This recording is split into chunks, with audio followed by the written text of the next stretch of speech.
Son of a bitch.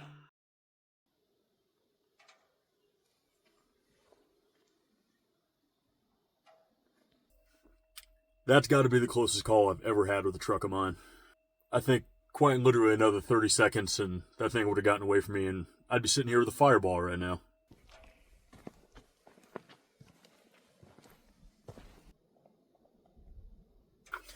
So, I pulled into camp and so I was turning around and getting into position. I saw my ABS light and I said, okay, I've had that happen on just about every truck I've ever had. A little bit of wheel spin, a little bit of mud, getting in, maybe a tire breaks loose and starts turning, the wheel speed sensor goes apeshit, whatever. Didn't think much of it. And then as I got pulled up, before I could even throw it in park, all of a sudden it started stuttering and died right there in drive. And as I looked up, I saw smoke billowing out of the hood. So I threw the truck in park, turned the key back and forward again one more time to see where the temperature gauge was at, thinking, it's overheating, it's hot. Temperature gauge was good, and that smoke was getting hot and heavy. So I popped the hood, jumped out as quick as I could to hop under there and take a look, and wouldn't you know it, the wiring loom made by Rough Country for my rear hitch-mounted winch option was smoldering. So I went Speedy Gonzales mode, pulled out my tool roll, grabbed a socket, 10 mil, unbolted the positive because it's easier to get to than the negative ground, got the positive off, and went from there. Now I've got the ground off as well. Obviously, I've got the whole wiring loom that runs to the back off, and I disconnected the front as well. Because part of that Rough Country kit is a two-piece, a 24-footer and a 7-footer that allows you to run hitch-mounted winch options, which I set up so that I could recover front or rear on the very rare occasion I need to recover this truck.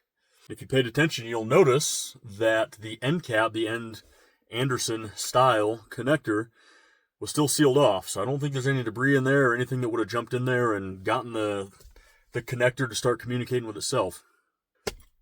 Knock on wood, we're out of the woods, and let's see here.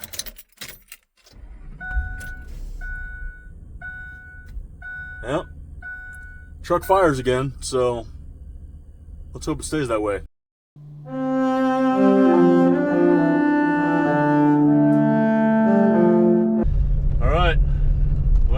Truck didn't light on fire again overnight. Everything went pretty normal, so knock on wood, we'll keep the streak alive. On to Utah.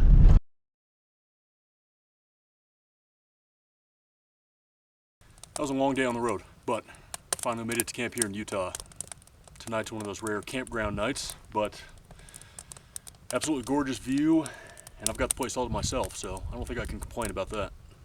Now, the gate to the area I was going to go to was closed off, of course, for the season, so I had marked this campground as kind of a plan B, and on the way up, I found another spot on the ridge that overlooks this entire canyon and the valley we're overlooking now.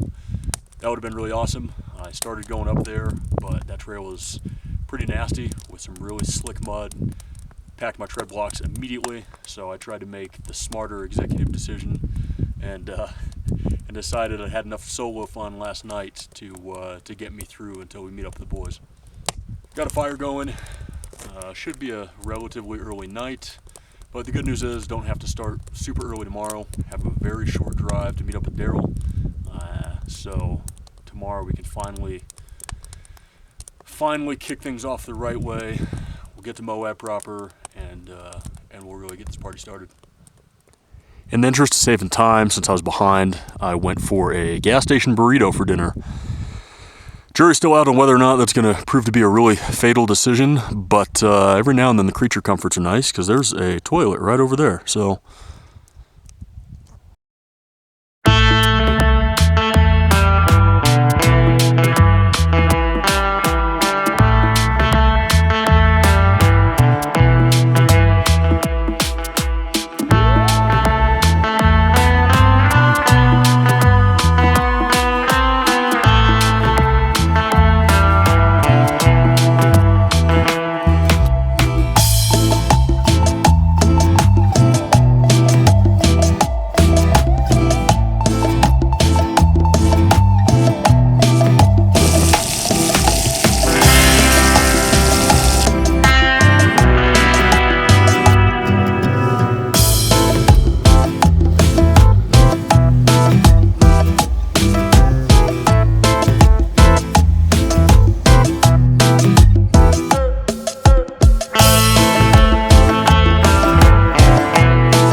So it's been a week since I left. You went to National Forest to meet up with Daryl and begin the Moab part of the trip. And wouldn't you know it, we're right back in that exact same spot. Now, I didn't really shoot a lot of footage over the last week because I hadn't seen some of the guys in over a year. And it was really nice just to catch up with everyone and not take away from the experience and fuck around too much running camera gear. So needless to say, it was a fantastic time. And sadly, that part of the trip has come to an end, and we are headed back northwest. But still have a couple tricks up my sleeve. Originally, I was going to go over into Nevada, but the first spot I was going to camp, I just camped last May. Figured I'd switch it up a little bit. So we're coming back to this spot, and then I'm going to make a real long drive tomorrow and try to get out on some BLM land in eastern Oregon that I have my sights on nearby a place I was 2 years ago. So, yeah, I think we can figure out a few things here over the last few nights. Well, man alive. So Friday, Saturday, and Sunday, we dealt with 40 to 60 mile an hour gusts. We had rain on Sunday. We were getting blown off the top of the canyon, so we went up to Entrada Bluffs and tried to hide behind the rocks for the next 3 days. And we were still getting our asses kicked by the wind. Sure enough, got up here, partly cloudy, but the sun was coming in and out. It was pretty nice. Was sitting outside drinking a beer, enjoying myself. And then I had to run and hide again because, as you can see over here, a giant snowstorm just blew through and is now sleeting and raining its remainder. So this has been going well. Fortunately, the forecast for the next 2 spots and the last 2 nights of the trip finish off the weekend in some 70s and 80s. So fingers crossed, we're gonna do this. We're gonna find some sun yet.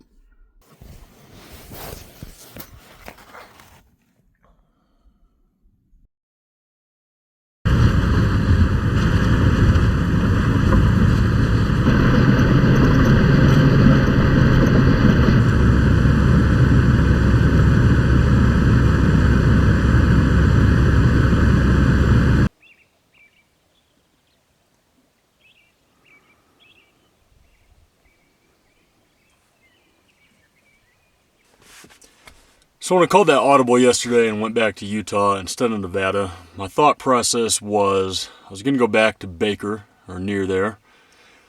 I just went there last year though, right? And the 13er I want to summit in Nevada, that's right there, is still going to be snowed out this time of year just like it was last time. Tried to find tickets to the Bat Caves, Lehman Bat Caves over there at Great Basin National Park. Sold out again. So it didn't really seem prudent to just do the same thing again and punish myself. So I figured, you know what? Let's cut back over to the same spot in Utah. And the other thought that I'd had in Nevada was that I was going to go up, and I don't really want to name the spot because it's a secret spot. But I'm supposed to have some really good fishing. And I figured I'd get an overnight license and go and bag some lunkers. But, I've got my resident license in Oregon, and I figured, I can just fish tomorrow or Sunday, do the same thing. So, on that note, that's why we came back here into Eastern Oregon, and why we kind of took the same quote-unquote route back that we took going out. So, lo and behold, I'm in a very cool spot that I've been before, but it's been 2 years this time. That said, I'm not mad about it at all, and it is one of my favorite spots I've ever been to.